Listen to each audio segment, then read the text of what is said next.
تعال أقول لك إيش تسوي مع المطر. تجيب الصابون مع الماء في سطل. طبعا مقطع برعاية صابون شملان الكل يشتريه. علشان أمك تدعي لك جيب أي بطانية وسخة عندكم في البيت وغسلها.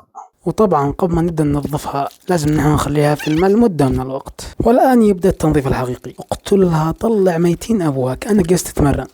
1 2 1 2 1 2. أيوة كذا بالضبط. كمل دعسها، خرج كل الوسخ اللي فيها، وبعدين صفي، غير الماء، خلي الوسخ كامل يخرج. عيد هذه العملية 2 3 مرات لحد ما تكون نظيفة 100%. واخر شي صفي الصابون منها، غسلها بماء بدون صابون علشان نخرج كل الصابون اللي فيها.